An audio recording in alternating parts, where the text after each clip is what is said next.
back to Rubbish Reviews. Today we are reviewing all 6 of the 40th anniversary short films for Alien. We're going to be breaking this up into bits for each episode. For all this stuff, we're just going to do one long video with segments in between. We'll obviously fix all that stuff so that you guys can watch it all in one consumption. So, you have anything you want to say about that? And we're not going to do what we did with As Above, So Below anymore, where we walk you through the entire thing, because I realize that's less of a review and kind of a walkthrough with a review. So it's going to be short, more self-contained, talking about the Alien franchise and each, or Alone, Night Shift, Specimen, Containment, Harvest, all of them, so it's more focused and whatnot, easier to And also, this is more shotgun. This is more like we just watched each episode and immediately reviewed them afterwards. So it's still fresh in our brains, and we're just our going. mind brains. Yeah, our spongy thinking bits. But anyway, yeah, we hope that you enjoy this video, and we'll see you soon.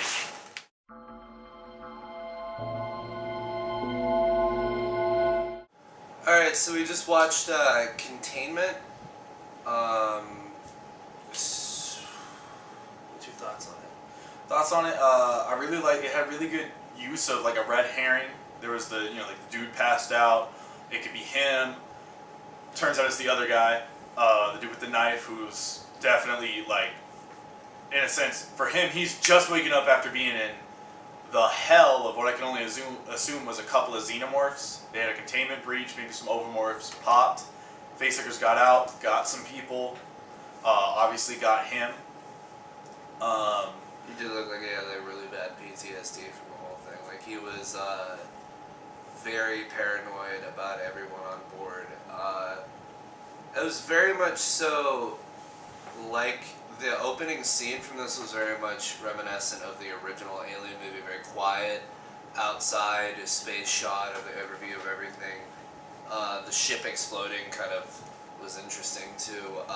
The female scientist they had on board was very much like your basic Weyland-Yutani doctor that doesn't care about the humans at all. They just care about the Specimen, top priority. Everything else, secondary. She also seemed psychotically so, how you have those some of those doctors and people that were in some of these movies that worked on who was that? I'm trying to think there was one guy that was a lot like that in one of the older movies that was basically fascinated to the point of watching it. Wasn't it the android that was on board? Most of the androids tend to be. It was no, what was his name? The original android from the very first movie, the one that. Oh, not Bishop. Bishop was the second one. I know who you're talking about. Yeah, but he was very interested in the whole biological aspect of the alien, and she was super obsessed with it. You could tell because she was the scene where the chest burster comes out finally. She was it's beautiful. And I can get behind that because I'm really big into biology. Anytime I see a new species for me, up close, or they discover a new species and they throw it up on YouTube and whatnot, it's so fascinating. And I can't lie, if I was in the alien universe, as terrifying as that would be to see these things, I would be fascinated. I'd want to take notes. I'd want to get everyone alive because I don't have government contract messing with my priorities. Not that it would, but and I really like that about Alien, the movie franchise, the comics, and even in these short films, there's this fascination of what are these creatures, how come they can replicate through different species, and I love that they keep that.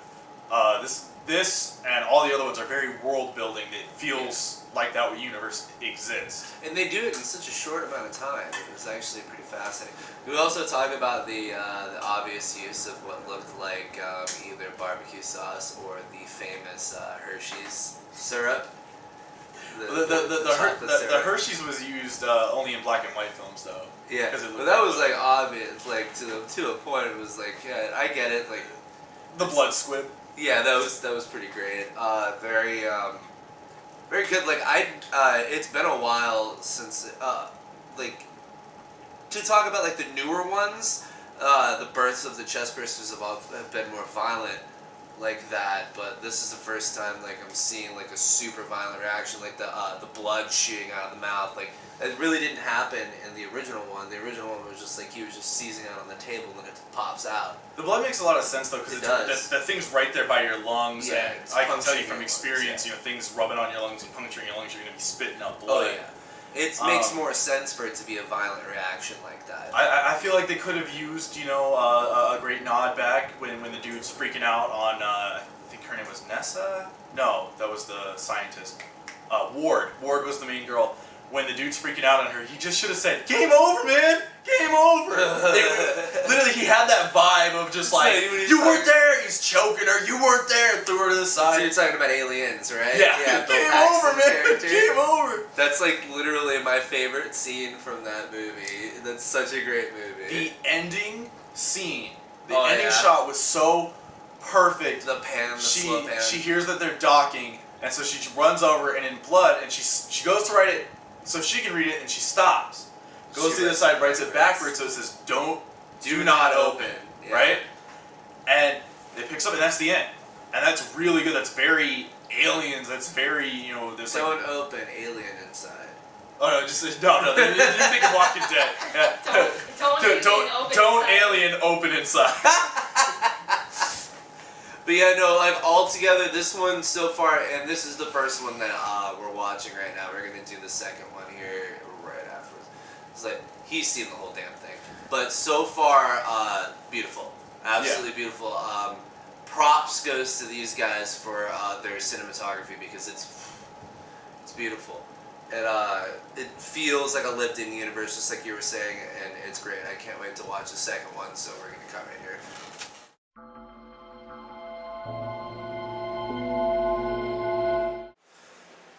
Alright, so we just watched Specimen.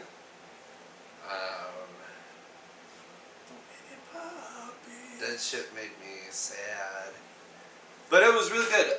Tell you the truth, so far, well, we've only watched 2 now, but so far that one's probably my favorite.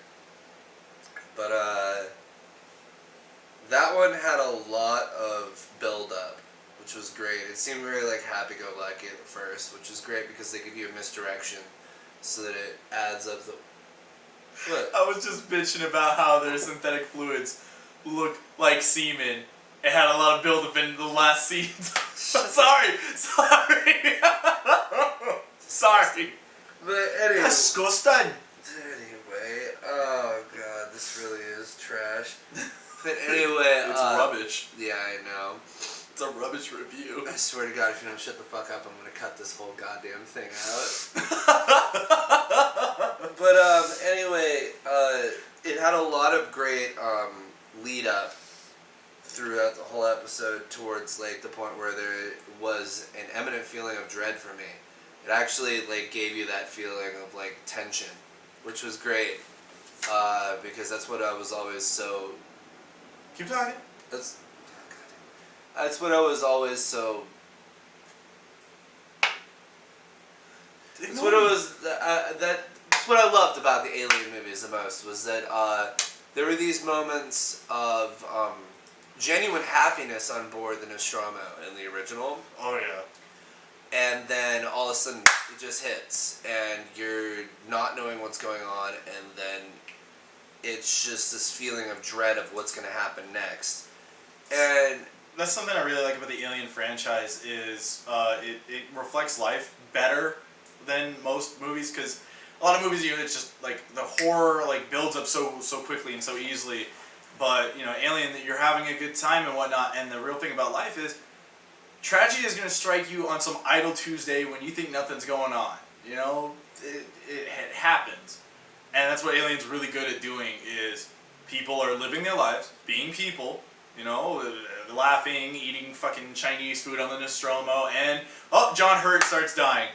Luckily he regenerates. Shut the fuck up. No, it's like, you were explaining to me, now I get it, like, Weyland-Yutani fucking sucks. Oh yeah. Because it was painfully obvious that they were absolutely 100% trying to get her infected. Well, not infected. They say infected. So, yeah, I mean, they were trying to get her to get the facehugger to gestate eggs inside of her. So they hid it in one of the pods. When she complained about it, they're like, "Oh, we'll come get it tomorrow." They shut off the lights. Yeah. Then they reboot the system, shutting off the lights, and they don't come in until the dog starts messing with the facehugger. Yeah. And when the dude comes in, if you notice, the dude's got a smile, like, okay, we did a good job, until he sees that it's not. Like, he had a smile. He's like, "What's going on?" Yeah. Like, that dog, she did her best. Mad props for world building. They're terraforming. That's also the first time that I've ever seen an android animal.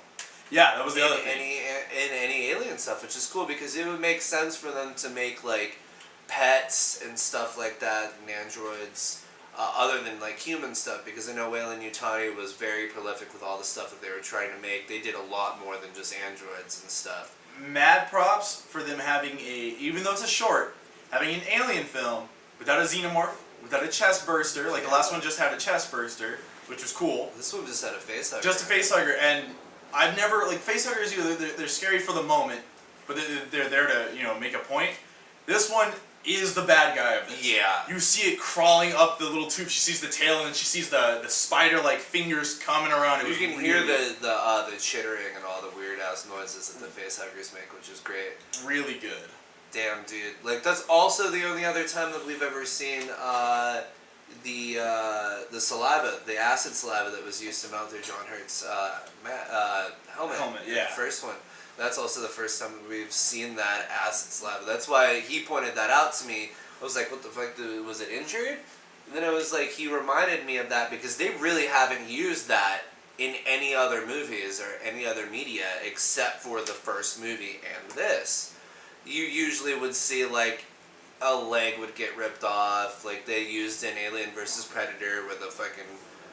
he was ripping off the fingers to mark the girl. Blood, yeah. From that, the acid blood, like where they cut with the laser. And acid leaks through it. It goes through a few decks. Yeah. I loved that so much. They were always using the blood, but seeing the saliva, like that is an actual mechanism that they use biologically to be able to inseminate easier if they can't get through. Towards basically like whenever John when it latched onto its mask, it's like, oh, this isn't a face. Uses that to break through. Well, like when you look at like the engineers, like they have a helmet system. Yeah. The Predators, the Yatua have masks. You know what I mean? So, and these were obviously engineers, bioweapons. Those Predators, they usually only use the masks whenever they're going out hunting. No, but that's the thing is that the Yatua. Remember, the engineers are making these to attack. If you remember in Prometheus, they have all this stuff, and then when you remember in Aliens, they have it's like a drop ship to drop these eggs. It's biological warfare. Yeah. Most species are wearing these helmets, so it's got to be able to leak through. If I had one issue with this, and it's a weird issue, but it's the first time I watched it, I knew it was an android dog. I was super excited right away. I was like, oh, we're gonna get to see a canid xenomorph, which we haven't seen since Alien 3. But I knew it wasn't because there were so many times where the facehugger, and they tried to allude to it, could have got the dog, and it didn't. Yeah. And ovomorphs only open around biology. They don't care about robots. They're not going to try to hook onto robots. They're going to be like, no, leave me alone, until they become big, and then they're just going to stab them. And it never got to the dog, so that was supposed to be like the big reveal at the very end when there's the dog. But if you're smart enough and you know the biology like this motherfucker over here, you know exactly the reason why. And also, it was pretty painfully obvious with the collar that was around his neck that said Canine had Yutani. All in all, I would still give it, I would still give it an A, like a 98, 99%. I just had that slight issue. The reason why, but I get why they did it. Yeah, the reason why so far this is my favorite is just because the build-up was great. They had that feeling, like it actually gave me the feeling of dread, because it had that build-up where like it made you feel comfortable at first, and then everything went wrong, and then you're panicking. You kind of feel like the character in the film, you're panicking, you're like, what's going on? But even though you know you're watching an alien movie, you know it's going to happen. But yeah, all in all, fantastic. A scene that they did that I really loved is when the alarms go off and she takes her headphones off. if you're listening, you can hear the music coming through her headphones very lightly, as you would if someone took off their headphones but didn't stop their music. And I love that, because a lot of like movies and whatnot, your headphones out, that's it. They don't play that audio anymore. You turn on the news, and it's exactly what you need to see right there and then. She puts the headphones on, and then the action music kicks in for the movie. So that's actually really cool that they did that too. I've seen that used in a couple of films, but not as often. Yeah, like... Also, those headphones are dope. I really want those headphones. You want those Weyland-Yutani brand headphones? Yeah, as long as they don't cause cancer or something, because you know there's always... No, they just got like tiny little ovomorphs that crawl in. That's disgusting. You get chin bursters.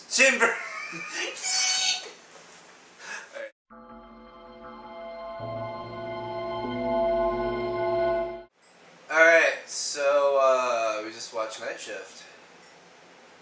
Thoughts? My thoughts, alright. As always, love the world building. Love the showing the mining colonies. They got these little supply places. The two dudes just did a drop off. They're about to leave. They want to pick up some supplies before they go. Like, just love, it feels lived in. Every one of these shorts are things that you wouldn't necessarily make a movie out of, but it builds the world, it feels lived in, which makes everything feel believable. I'm starting to believe that, like, the colonies like this, these mining colonies, have two purposes for Weyland-Yutani. First purpose is for minerals. Second is to just fucking destroy the whole colony by introducing the fucking specimens. Yeah, of the eggs. They're trying to make a biological weapon into their biological weapon. It's the arms trade in the future. So they just wipe out they use the mining colonies until they realize that the resources are almost done that they can get from the planet, and then they just introduce that and just wipe out the whole mining colonies so they don't have to pay them. Speaking of the arms trade, two really cool things that happen with weapons in this is, one, the bad dude had a pistol very similar to Deckard's pistol from Blade Runner. But the whole thing about it is that, and it's even said in Blade Runner that Deckard's gun is a snub nose, which is implying that there's several models to the same gun because they're issued to each Blade Runner. So that means that they could have a bigger version of it that's not a snub nose like Deckard's. And it's funny because it was just recently, in the past couple of years, said that Weyland-Yutani is in the same universe as Blade Runner. To you Fallout 2 and Fallout New Vegas fans, he had that gun. Look, it's that gun. Also, another weapon that was really cool is when she locks down their little store to get the chest burster, she beats it with a baseball bat, and in the final scene you see her pull up the baseball bat. It's dented, obviously, from beating the crap out of this thing with really hard skin, and it's melted. There's parts of it melted. Marks in it. Yeah. Which I really like, because, you know, if you have someone swing an axe at the xenomorph, it'll do damage to the damn thing, but it's going to do damage to the axe, too. The absolute hopelessness of the end of that episode where you think she's just like, okay, I killed this stupid thing, and all of a sudden you just hear firing outside, and just the whole colony is fucked. Something I really loved was it opens with her listening to whale sounds, you know, the sounds of whales, you know, woo! And the very end of it, the last thing you hear is a kind of like wailing moan of a chest burster. So I thought that was really cool. They did a similar thing, and I forgot to bring it up in Specimen, where in the beginning, you know, the guy's talking to her over the comm, the dog's doing her job, and her last line, the main lady's last line is, she did her job. The whole thing about it is just like, that opening scene was really cool. Because like, you see the guy sitting on the wall, and then his homie walks up to him, and he's kind of still out of it, sitting there on the ground to pick him up, but they used perspective shot there of the guy walking, and you can see the dead corpse of a face hugger sitting there in the corner. And obviously, this guy just walks past it like, oh, it's this planet species. Fuck it, I don't give a shit about this. Well, it was also really dark. That's why they had the scene where after you get to the guy and they start walking off, like a searchlight or whatever goes by, and it illuminates it real quick. But also, you gotta think about it, it's like, if you're just some normal everyday guy that has no idea about this, you're just gonna walk past and be like, "Oh, that's some Dude, weird that guy shit." that guy didn't care about anyone but himself. Yeah. He goes in there, he steals something from them, he's trying to get aspirin and stuff, like, on their machine. The dude that runs the little store is annoyed with him. He starts smoking a cigar, and it's literally right behind him. The sign says, "No smoking." He's trying to sleep with the girl that works there. His friend's convulsing and spitting up foam. He's like, "You're messing up my day. You're messing up my shirt." You know what I mean? Like, he just doesn't care about anyone but himself. Also, from what I was saying in the first one that we watched, the violent blood and all that stuff, this one was a lot more like the old school, like the foaming at the mouth, like rabies looking stuff that was in the original, which is really great. I enjoyed that. That was really cool. I love that that mummy scarab scene where you get to see it squirm up his body real quick. As much as that stuff wakes chest burster in this, obviously this is like an independent film company that's doing that's doing each individual episode, so like obviously it's gonna look different than the Hollywood versions of it. But it looked lighter brown, like how that might have also been like the blood that was staining it. It looked darker to me. It did, like, which is leading me to believe that it may have been like a Praetorian. Oh, you meant like a light brown. Yeah. I thought you were saying the brown was lighter. I was like, usually the chest buzz is just like a cream color. Yeah, no, like that thing wasn't. That thing was like light brown, which, like I said, the Praetorians are light brown. Yeah. The ones that can turn into queens. Yeah. Yeah, which is really. Although the face hugger wasn't a black face hugger, which those are the ones that. Yeah. Queen eggs. The queen eggs, yeah. But fun fact, any of them can turn into Praetorian. They can. It's a mechanism. Well, yeah, it's a failsafe. they have their gestation and like evolution cycle, and we usually just see the drone. Yeah, and that has a next cycle, which we really get to see in Alien vs Predator with Grid, where they're bigger, and then they can kind of like ants. They have like the ones that guard the queen.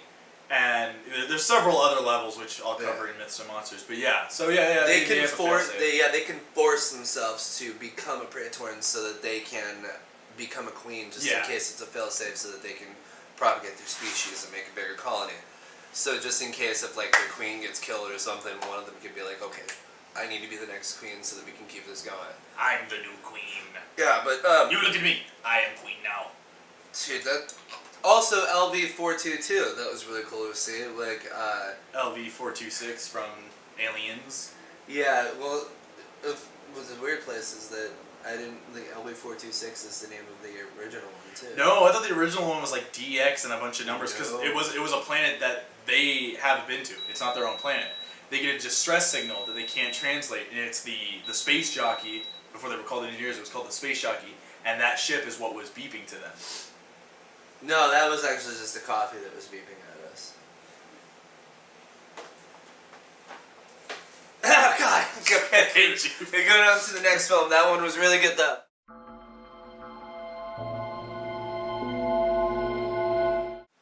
So we just watched Ore. That shit was dope. Like, look, that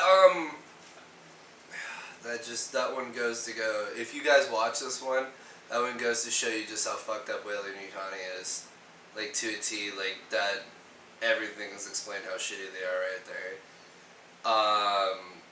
The colony felt very lived in, just like we've been saying for the past couple of videos.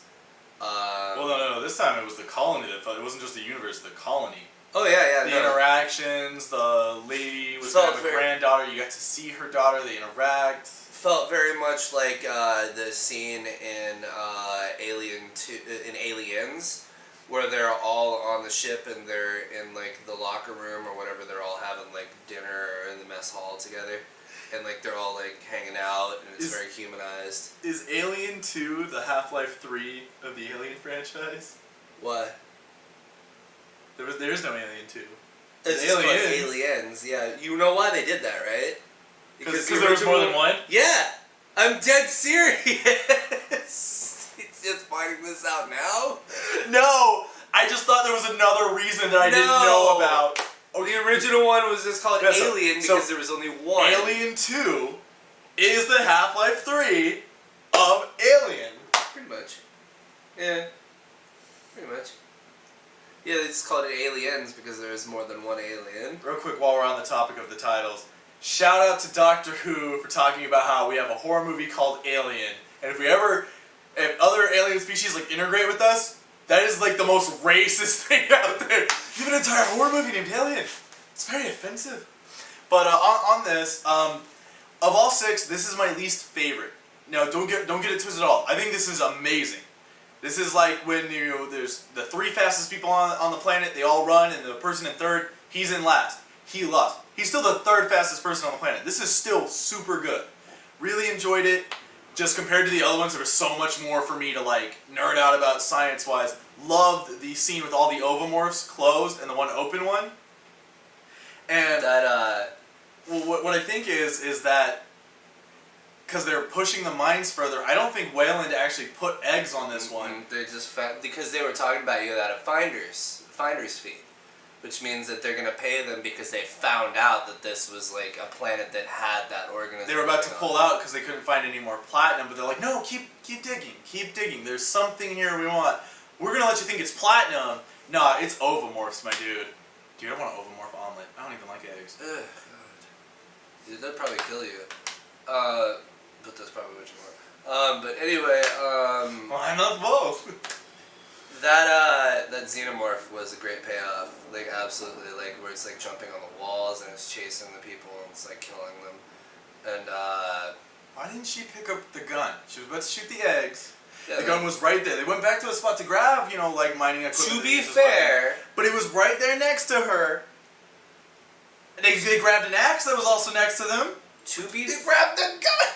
To be fair, if they would have shot the eggs, the xenomorph would have came down on them anyway. No. They were told not to shoot the eggs. I'm talking about when the xenomorph shows up. They haven't moved. Oh yeah, no. They haven't moved yet when the xenomorph shows up. The gun's right next to you, honey. Just go.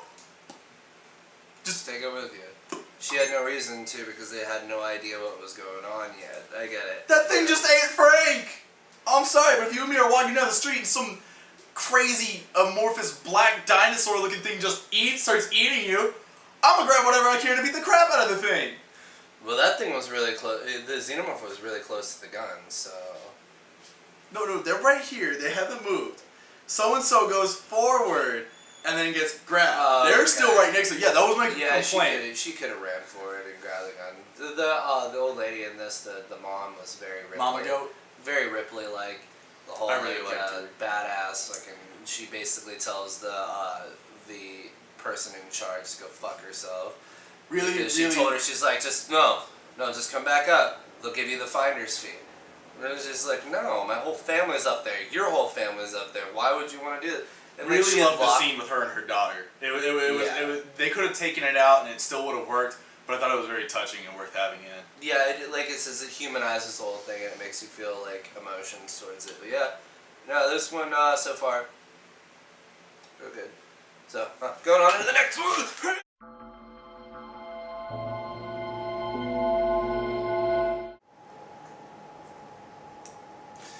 Alright, so we just watched Alone. This is the one that Jacob was really interested in showing me. It's my favorite one. That was very sad, but it was also very beautiful the way that they did that. It kind of reminds me a little bit of like comic book stuff where they had a woman who actually coexisted with a hive of xenomorphs for a long time, and she was an android. You could tell from the beginning, like whenever they were talking about this stuff. And she finds she finally is able to break into this science lab because Mother, which is really awesome that they did that because Mother is a huge thing. The ship's AI system. Yeah, it's a huge thing, and like I can't let you do that, Ron. Wrong one. But yeah, that was really cool. I guess she like short circuited. Hope. Her name was Hope. I can't let you do that, Hope. Oh, that's kind of messed up that her name was Hope. Yeah. Damn, dude. Alright, but Mother short circuits and she's able to break into the science lab, and you hear this recording telling you all the specimens are dead except for one. It's able to be revived. So we have it paused. I'm looking at the credits right there, and I just saw voice of Mother, Martha. Your mom changed Martha too? Shut the fuck up. Martha! Happy Anyway, Martha's Day. So she opens up the containment pod and brings out the facehugger onto the table, and she starts like looking at it, and it comes back to life, and it kind of just jumps off the table and does its own thing. Oh no, she had it wrapped around her arm. Yeah. Oh yeah, wrapped around her arm, and it like melted through her skin. Yeah, that's why she was doing the repairs. She had to do the repairs. Obviously, in the beginning of it, she said what was like day 317. Day 480 something. I think it was like 85. But she was on the ship alone for a long time, and over a year. Which really was like the coolest thing about this is that because the facehugger biologically they know that they can't use an android to replicate, so like it was just kind of just running away from her. But she started becoming like friends with it. Well, as closest to friends as you can like understand, because this thing was basically just dying slowly. Because actually rapidly, because they're not even supposed to live that long. And it was kind of androids live a long time. it was coexisting because like she was dying and it was dying, and she became like friends with it, and it was really cute. Like she was sitting there, and it was just kind of just perched on the floor, and she was like looking at it, and it was just kind of just chilling. It was the cutest facehugger I've ever seen in my life, which is saying something because those things are usually goddamn terrifying. Mad props to have an alien film, even if it's a short film, where the ones you're rooting for, your heroes, the ones you feel for, are a facehugger and the dirty androids that are usually effing people over. Except for Bishop. Bishop a homie. But fuck David. David's an asshole, dude. Like, for real. Like, he was the first of the androids, though, so that's kind of why they were really buggy. Well, no, they weren't the first of the androids, because you kind of get to see... Well, Prometheus is long before Alien. But, like, they have these really shitty androids that usually are just working on ships that you get to see in, what was the video game called? There's so many. God, no, the Isolation. In Isolation, there's these, they're called buddies or something like that. Something stupid. So they're like robots with human skin. They just do menial tasks. Dude, they look like Autons, bro. Like from Doctor Who? Yeah, they look like Autons. They're basically, they only have one genius face. It only looks like a basic humanoid shape, like a fucking crash test dummy. That's kind of what the face looks like. They look, is because I used the word genius. Yeah, like a genius form is like it has no... Yeah, I know. I was confused. I was like, I'm trying to follow, because I haven't played Alien Isolation, so I'm like sitting there like... They basically look like crash test dummies. They really do.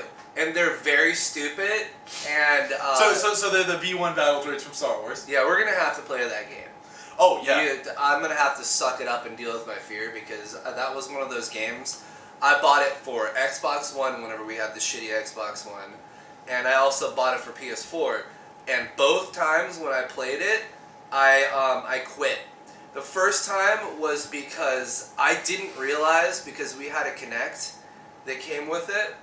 It picks up the audio? It picks up the audio. I didn't know. So here's my dumbass sitting in a room trying to hide from the xenomorph, the one xenomorph that's following you, even though there's multiple of them. You find out later on. Spoilers, sorry, if you haven't played the game already, which is... Dude, our reviews are spoiler city.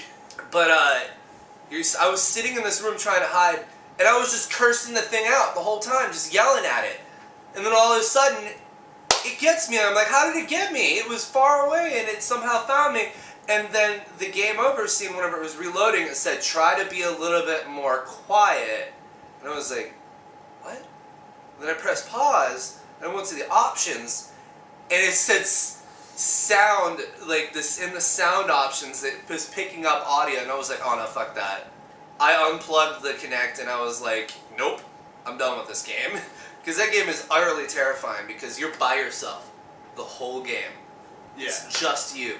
You get this guy that you think's going to be helping you, like, that's going to be with you, and he gets fucking got by the xenomorph, like, in 10 minutes of you hanging out with him. This one, it really broke my heart, because one, I have a weird soft spot for, like, androids, aliens, I don't know why, but, like, it really messes me up. So for her to be stuck out there, she talks about the captain said I wouldn't be forgotten the whole time. She's devastated leaving her out there. And nice voice crack. Sorry, calling myself out. Anyway, but and like she's doing surgery on a dead facehugger because there was 3, 2 of them were dead. Specimen A and B were dead. So she's dissecting it, and her hand starts like twitching.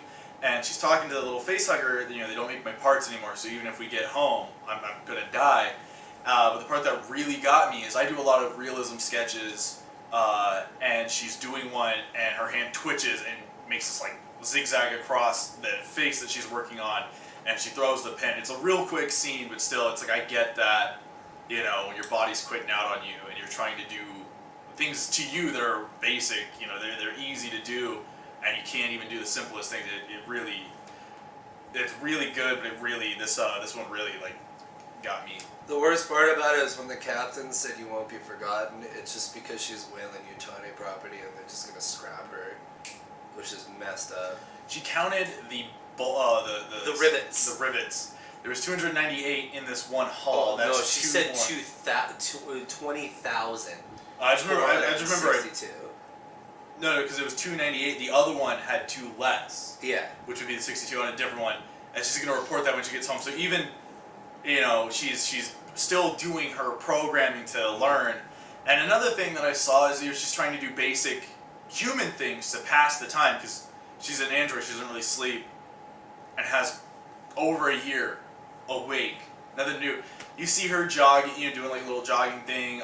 Even at one point, she's looking at porn.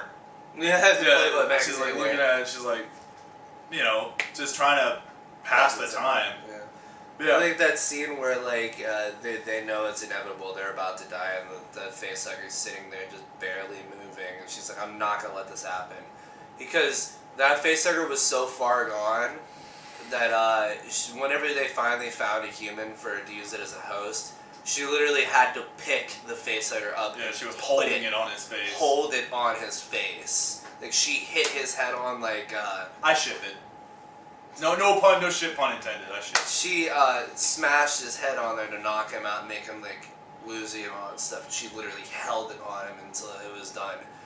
And she even kept like the carcass of the facehugger, and she like to the one point she like pets it. Like right before it's like. What I really love, you only get to see the xenomorph for like the end scene. It's real quick, but looking at the credits, James Paxton, who played McWeir, the guy that gets facehugger that she knocks out and basically kills, he plays the xenomorph, which is cool. So they put him in the xenomorph suit for that real quick scene, which is really nice because you know, it's basically him. It's his genetic material that is the xenomorph. Yeah. And they left it really up to interpretation with how you would feel about how the ending would go for that, because the xenomorph is standing right next to her, and it does it remember her or does it attack her? You decide. Yeah.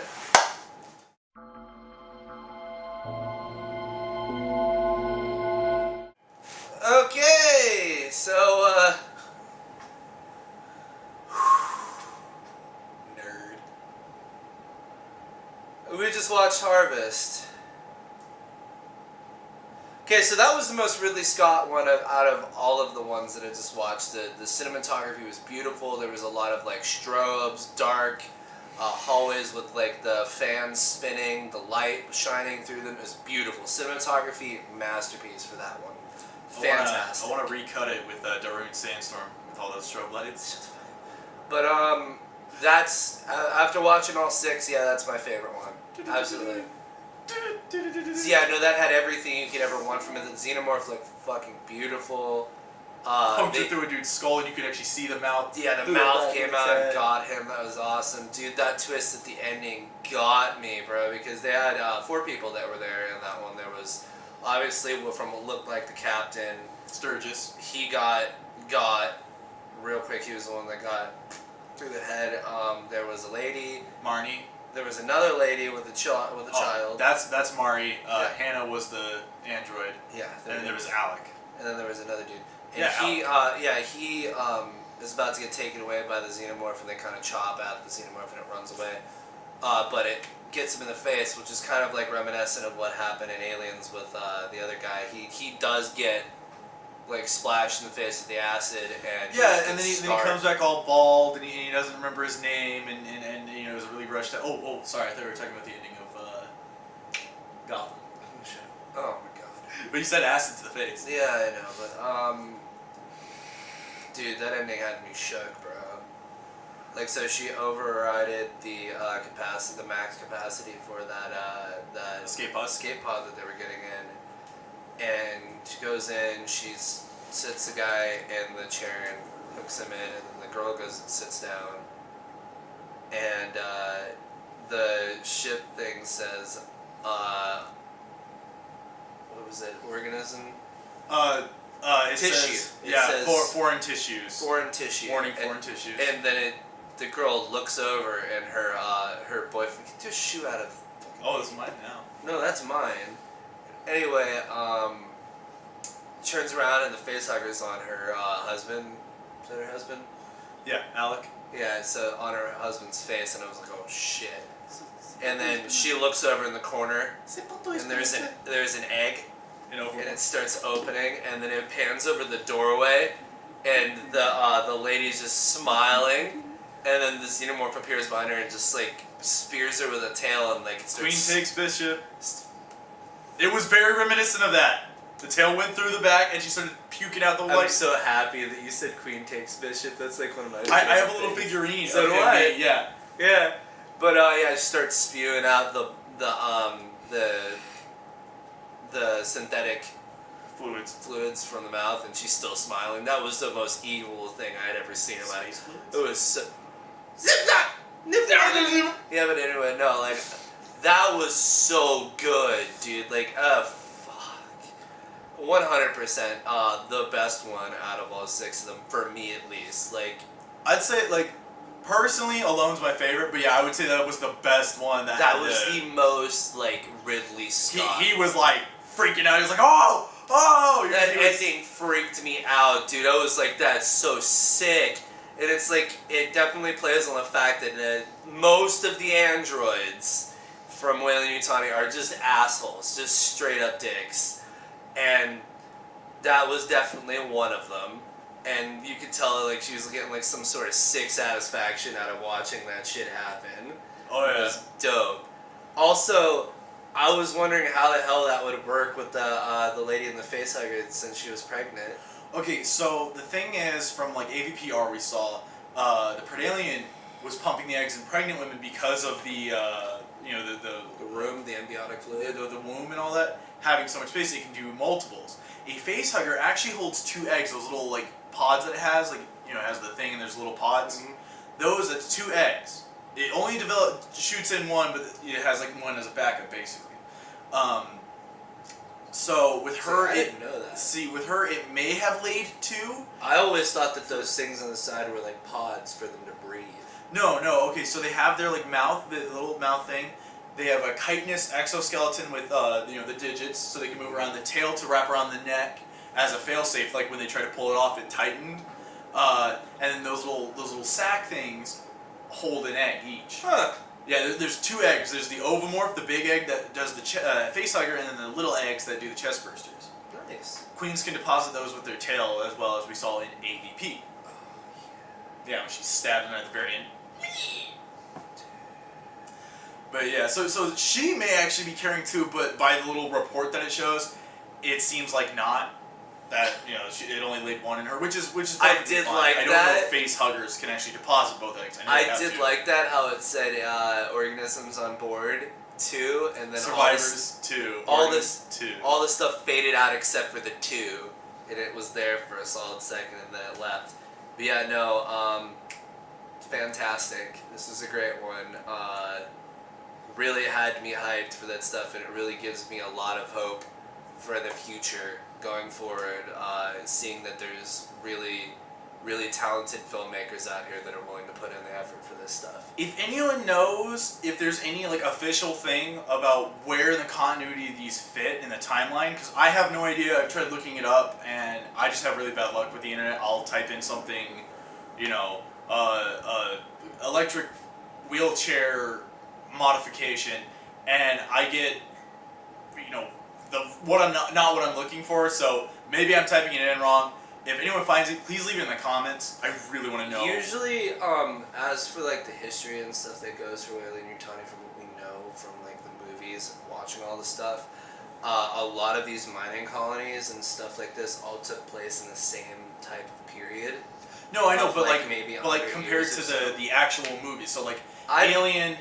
Giving myself a rough guesstimate, I'd probably have to say this is probably taking place maybe 10 years or so after the first movie.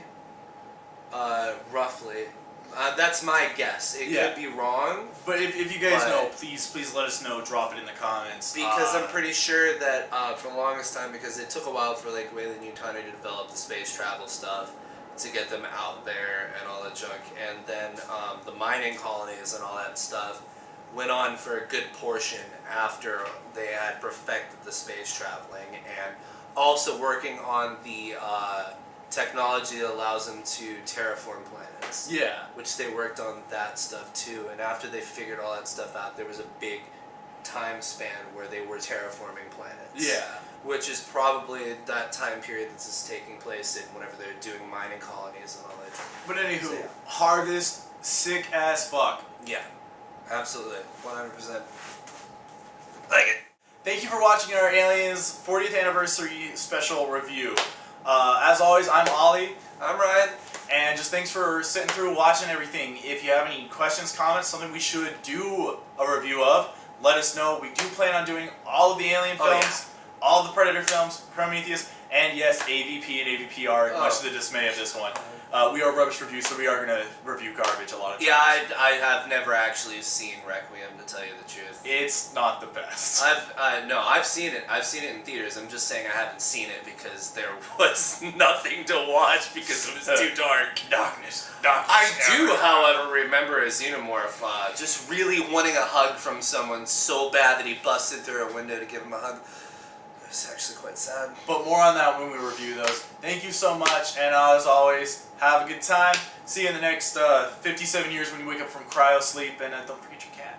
Also, wear a mouth guard. Don't trust anyone.